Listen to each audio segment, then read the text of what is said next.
What's happening? We back live at the Tailgate pregame show here in Dallas, Texas for the 2024 SEC Media Days football kickoff. Good morning. Welcome to the SEC Football Media Day. Arkansas, the biggest story with them is very obvious. Bobby Petrino. Now, can he provide a spark to the offense that was really, really underwhelming in 23? This is the fifth year now. What is the most important thing you have to do to get this program to where everyone wants it?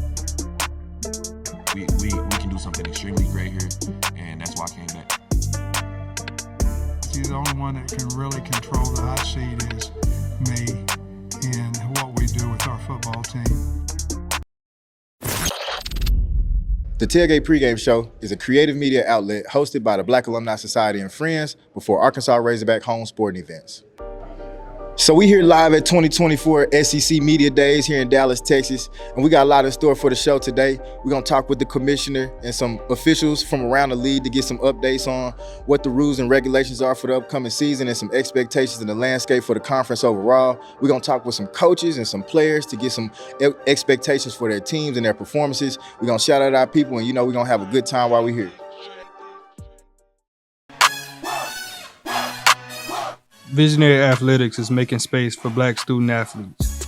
Visionary athletes know who they are and proudly strive to make an impact not only in their sport, but also in their communities. Connect with Visionary Athletics today at truevisionary.com/athletics.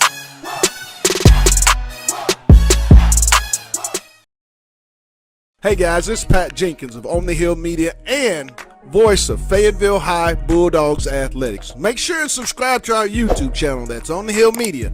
Make sure you hit the bell for all notification. As we say, let's get it. All right, so we back here at the Tailgate pregame show. We're going to check out the landscape of the SEC, and we're going to hear some comments from Commissioner Greg Sankey, as well as some of the officials on the upcoming rules and regulations updates for the 2024 season.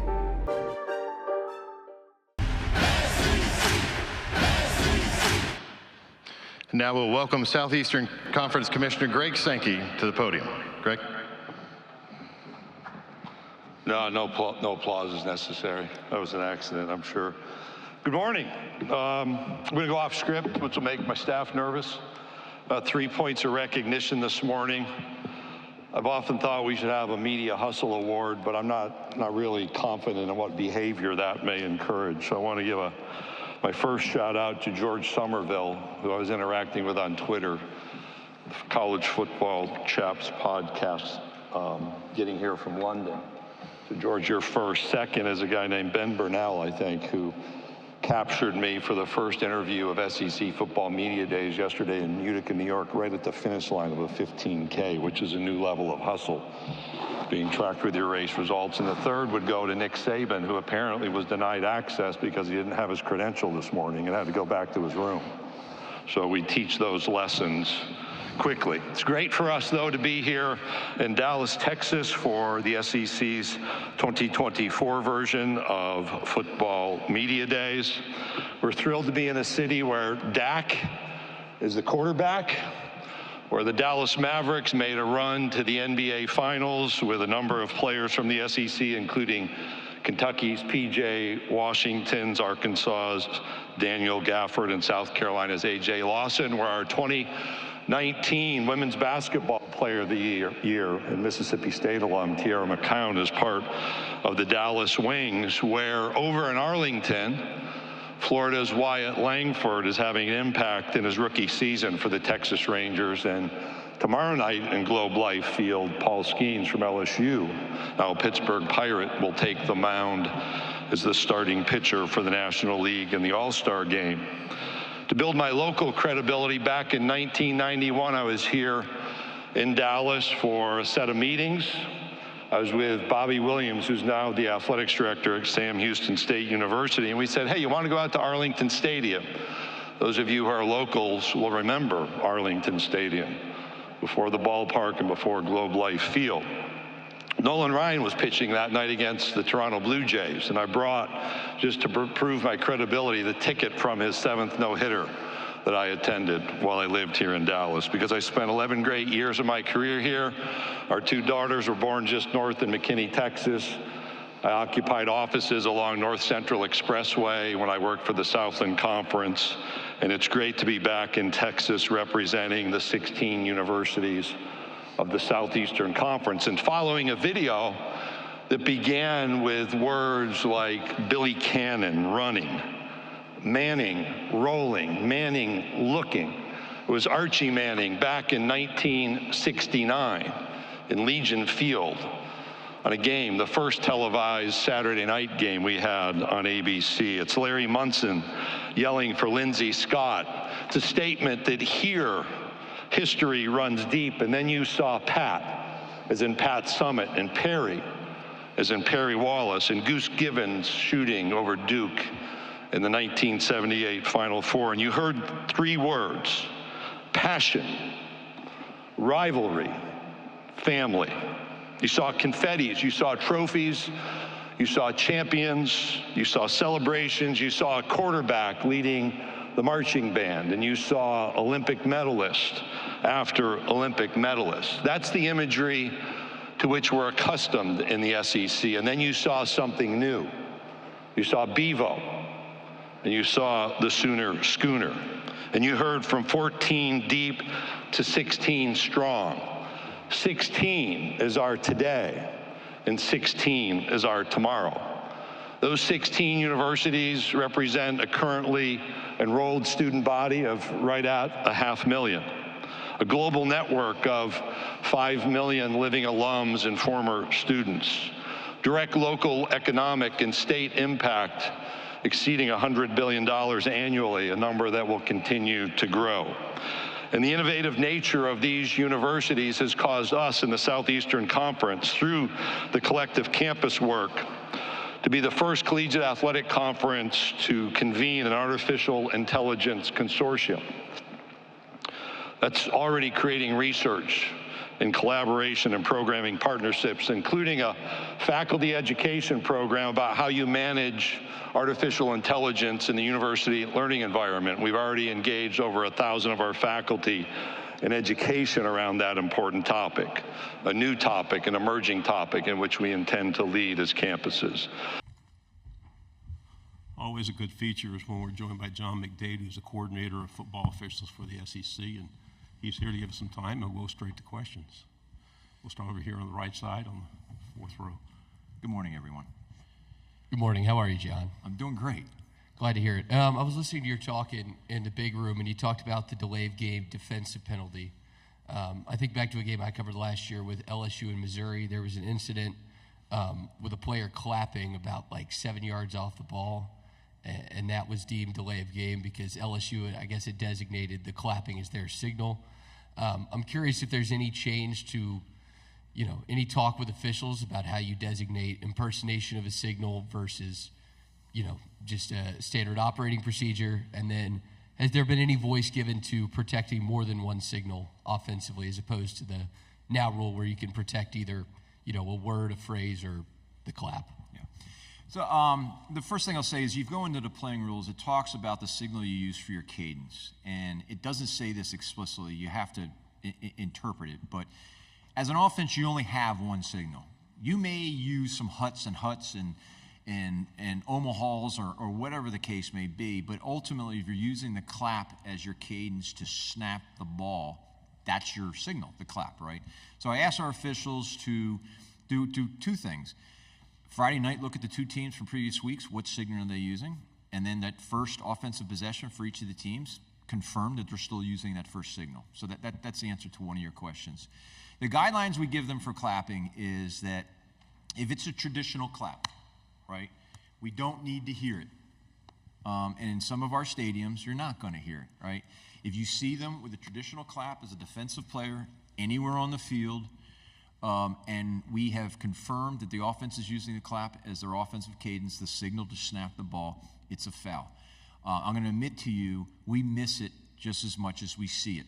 It's a very difficult thing to get to if it's not directly at the line of scrimmage of the offensive formation, because the honest truth is mechanically what we're doing pre-snap, we're not accounting for all 11 defensive players to make sure they don't clap prior, right? If they do anything else that potentially could create a clapping sound, we've seen defensive players doing this, or doing this, or we've seen there's some ingenuity that's used. We've seen a linebacker come up and smack the butt of a teammate who's a defensive lineman as if to try to move him over a gap or a half gap, and in doing that, it creates a clapping sound. We will, if it's traditional clap, it's a foul each and every time that we observe it, because we want to create a deterrent. We want to create a deterrent, not do it.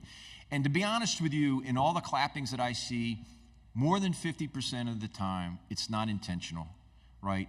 There's a reason they use the clap on the offensive side of the ball for the cadence. It's one of the few things you can do that you can hear over 80 to 100,000 people. Well, guess what? The defensive player is doing the same thing. He's frustrated. He's trying to communicate to a teammate, and he just resorts to the clap subconsciously and gets himself in trouble. Visionary Athletics is making space for Black student athletes. Visionary athletes know who they are and proudly strive to make an impact not only in their sport, but also in their communities. Connect with Visionary Athletics today at truevisionary.com/athletics.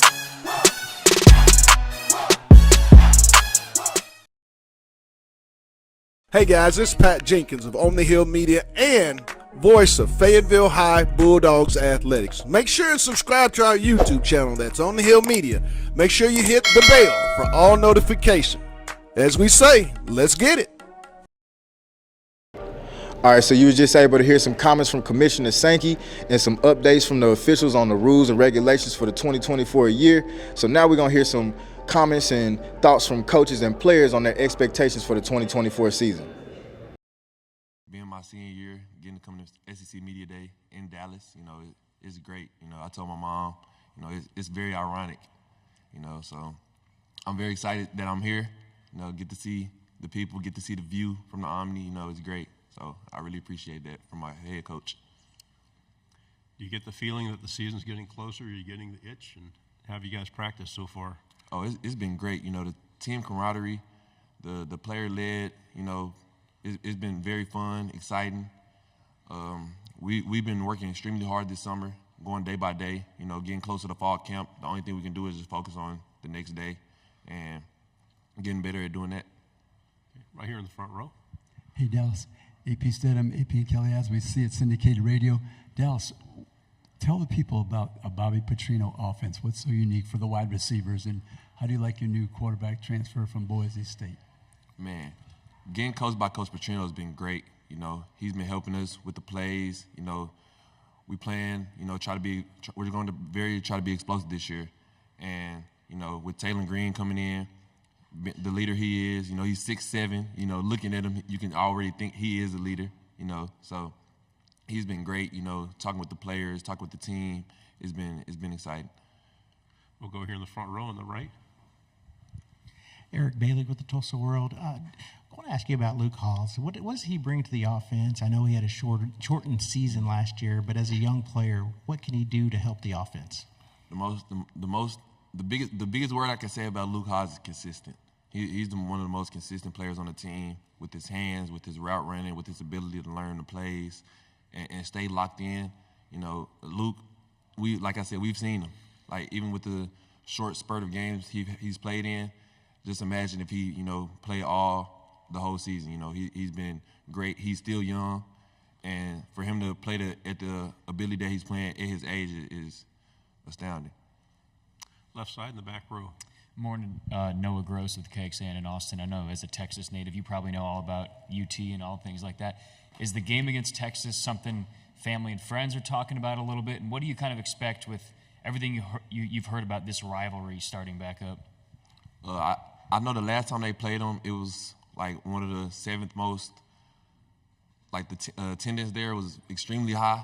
So I feel like, coming back with this year, we got Bobby Petrino back. It might even jump that, So I'm just ready to play.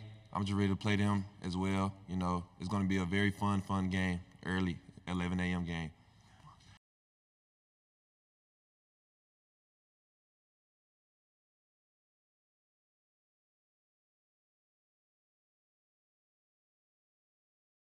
of this room, and we'll get going. We'll go right here in the front row on your left. Hey, Landon, AP Stedham, AP and Kelly, as we see at syndicated radio, what has to be done for Arkansas to get more W's and from the defensive perspective? Really just finish close games, you know. It starts back in January. Workouts, everything like that. You just got to execute, finish those. It's about all the little details. So really in those tight games, we got to do all we can to prevent them from getting first downs and really just dominate line of scrimmage, play as a unit, and get the job done. Left side, back row. Dan Peck, ESPN 106.7 in Auburn. Welcome back. Thank you. The last season, the ending of last season was difficult for you guys. What was it like in the locker room as a leader, holding the team together and keeping guys focused on the task? Yeah, no, that's when it gets tough, and that's when you need a lot of leaders, and I think we got that this year. I think overall there's a bunch of us who can really keep the team together when adversity hits, because we can go undefeated this season. Adversity's going to hit at some point. So we just got to stay together and find ways to bring other guys on the team up and, really just battle back that adversity. Right side, fourth row. Hey, Landon. Michael Bronner, WNSP in Mobile. He talked about leadership, and you talked about leadership with Coach Pittman specifically. When a season ends the way it did, how does he go about getting you guys to buy back in new and old players from the last year's team? Really when – you got enough players on the team that realize it's not just on one person. It's not just on Coach Pittman. It's not just on an offense, a defense. It's the whole thing. There's ways all of us could have been better last year, and I feel like a lot of guys on our team understood that and kind of accepted that, and we're like, yeah, we got to be better. And, we all just realized we had to be better, and I feel like we've done all the things we need to do in this offseason to really better our season.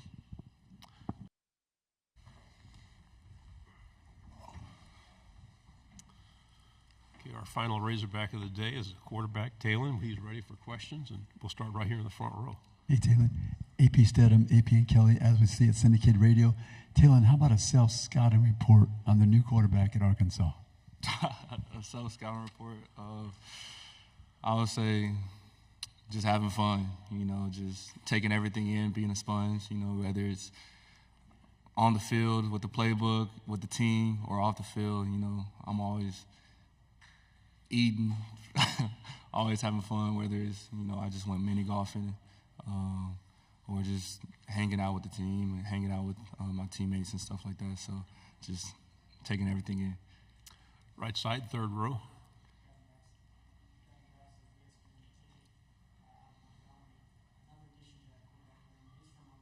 KJ Jackson, how has he developed so far, and what's your relationship been like with him? My relationship with KJ, we're really close, we came in at the same time, and, I'm older, so I took the role of, showing him the ropes. This is my fourth year, and I just wanted to be that leader and that, that person to look up to, that I would want, when I was a freshman, So I tell him all the time, he's ahead of where I was freshman year, just getting coached by one of the best coordinators in the country. I was like, don't ever take that for granted. When he talks, listen and take notes, because I'm like, what you do freshman, sophomore year, you're going to, lean back on. You're going to, the things on and off the field, you're going to look back and grow from that. So that's why I tell him all the time, take everything in. It's a freshman, so yeah. Left side, third row. Tyler Shaw with KBTX in College Station. Taylor, why did you choose Arkansas, and why do you feel like you are a good fit with this program right now? I'll say first, I had a relationship previously with Coach Petrino. He was my first offer coming out of high school, and hit the transfer portal. He called me, every morning. Sometimes I wasn't up, and he would text me, but I took that as that meant a lot to me. He made me a priority, and that that meant a lot. And we met before for about 2-3 hours, talking ball, but not even talking ball, talking about Arkansas and how it is and stuff like that. And I took the visit. That was my first official visit because I was a COVID baby. So just the vision that he had and Coach Pitt had. I'm truly grateful for their belief and the vision that they have. And, I felt like just the opportunity with the weapons that we have offensively and a great defense, I feel like, the sky's the limit for us. The only people stopping us is ourselves. And that's what we're trying to mitigate and just trying to continue through the summer is just to continue what we did in the spring and just to grow our chemistry and to grow our chemistry on and off the field and to grow our understanding of the offense. Visionary Athletics is making space for Black student athletes.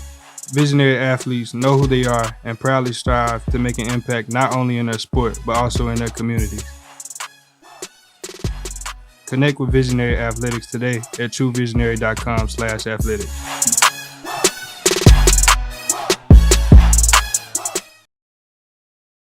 Hey guys, this is Pat Jenkins of On the Hill Media and voice of Fayetteville High Bulldogs Athletics. Make sure and subscribe to our YouTube channel that's On the Hill Media. Make sure you hit the bell for all notifications. As we say, let's get it. All right, y'all, we back at the Tailgate pregame show here at 2024 Media Days in Dallas, Texas, and it's Arkansas Day. So we're gonna hear some thoughts and comments from the head hog, Sam Pittman, as well as some of the players to see how they feeling and get their thoughts on the upcoming season as far as their expectations for how they're gonna perform. Good morning. Welcome to Thursday at SEC Football Media Days, and we'll begin our day with the head coach at the University of Arkansas, Sam Pittman, who's entering his 5th season as head coach of the Razorbacks. Sam played defensive end at Pittsburgh State, where he was an NAIA All-American and twice earned all-conference recognition. Earned his bachelor's degree at Pittsburgh State, and he was inducted into the Pittsburgh State Athletics Hall of Fame in 1998. He won a shot put state title as a high school student back at Grove High School. Among his many talents, he is able to play the piano and guitar, something that he was required to do by his parents.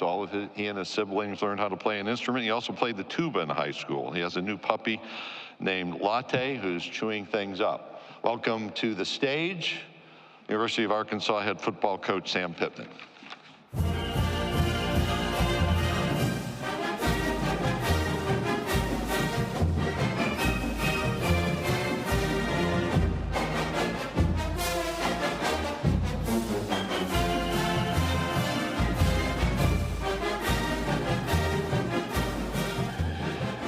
Morning, everybody. My buddy Jim Chaney said NAIA means never an ineligible athlete, and that's how I got into school, but I don't know about all that. Thank you, Mr. Sankey. Appreciate it. What a wonderful job he does for us. We are prepared. Never is there a moment where we're going, we find out something from the media, from a different conference, and we are very, very lucky, very fortunate to have Mr. Sankey as our leader. I want to tell a story about Monty Kiffin, and he was a defensive coordinator at Arkansas in 1977, 78, and 79. Lou Holtz was the head coach in those 3 years. With his expertise of coaching defense, the Razorbacks finished 3, 11, and 8 in the national polls when Coach Kiffin was the defensive coordinator. 1978, the Grove Ridge Runners played the Miami War Dogs. Coach Kiffin came over to the game. Now, I always knew I wanted to be a coach. And Coach Kiffin came over to the game, and he was there to see Todd Berry. Todd Berry was the #1 ranked quarterback in the state of Oklahoma. He was not there to see any of the Grove Ridge Runners.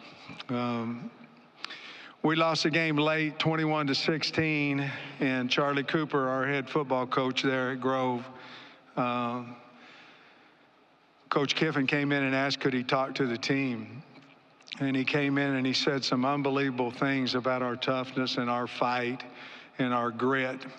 And I remember, the impact that his speech that it made on me. And I thought, as I become a coach, how we can change lives and how we can be meaningful to young athletes, young people, by the way that Coach Kiffin talked to us that day. I'll never forget that as long as I live. The other thing I want to say is about Coach Saban. When Coach Saban had interest in me, it changed Jamie and I's life. It changed our life financially. It changed our life in myself having confidence in my ability. And then whenever I went to the head coaches meeting, it goes in alphabetical order, and I sat right next to Coach Saban, and I'm not saying he took me under his wing, but I was nervous sitting next to him. I'm sure I asked him more questions than what he might wanted to answer, but he answered every one of them. And I think there's a reason why I went and worked for Kirby at Georgia. I think it had a lot to do with Coach Saban. Derek Dooley started that at Tennessee, but Coach Saban's the GOAT, and he is someone that our league is going to miss dearly, and I just wanted to talk about that. Andrew, how does it feel to have your work recognized by being on the preseason All-SEC list? Oh, it's great. I try not to look at those preseason lists, but I looked at it. So it's great. I love it, but at the end of the day, it's just a preseason list. You still got to go out there on the field, because those preseason lists could just turn into nobody on that list is on that list at the end of the season. So at the end of the day, you still got to put the work in to be on that list at the end. Thank you. All right, what's happening? We're back live at the Tailgate pregame show and got a very special guest with us, NFL great Mr. Randall Cobb. Mr. Cobb, appreciate you joining the show with us today. Appreciate you having me. No doubt, no doubt. So I got a couple questions for us. We at SEC Media Days. First of all, what's your general outtake on the landscape of the SEC and the game of college football today? I'm excited, man. Just right now with adding Texas and Oklahoma to the SEC, I think it's a big move for us as a conference, having the opportunity to go to Austin and see their football culture, being able to go to Oklahoma and experience what they're all about. I think their traditions are going to fall right in place to what we do here in the SEC. Already. So being no stranger to high-level football as you are, can you talk to us a little bit of reflection on what your favorite moment playing with quarterback Aaron Rodgers was? Man, I got a bunch of them. I'm very fortunate. I got to play with him for over a decade, and I would say probably my first game. My first receiving touchdown. I ran the wrong route. He hit me right in stride, and the rest is history. But that first time you get into the end zone and being able to Lambeau leap, it'll always be a special moment for me. And Randall Cobb will do his first Lambeau leap. Already. Well, thank you for joining the show with us. Appreciate you. No doubt. We'll be back with more TTPS. Y'all stay tuned.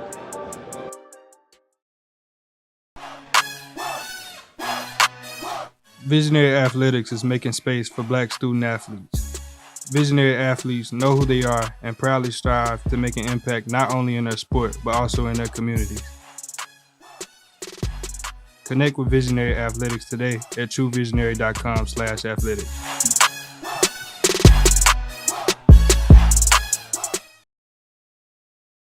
Hey guys, it's Pat Jenkins of On the Hill Media and voice of Fayetteville High Bulldogs Athletics. Make sure and subscribe to our YouTube channel, that's On the Hill Media.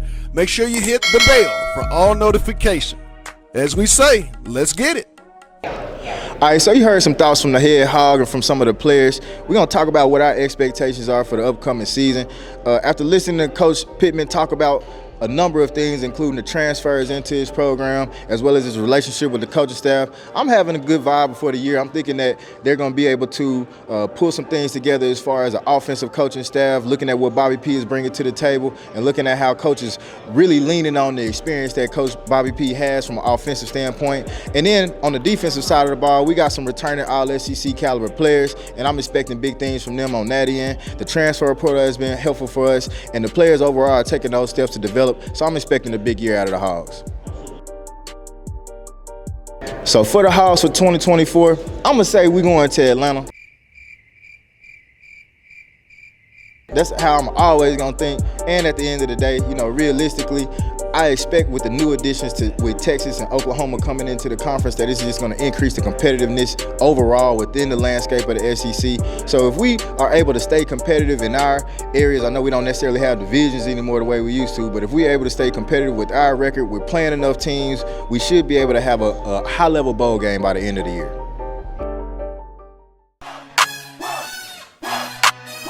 Visionary Athletics is making space for Black student athletes.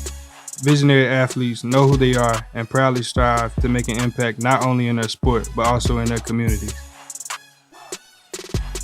Connect with Visionary Athletics today at truevisionary.com/athletics.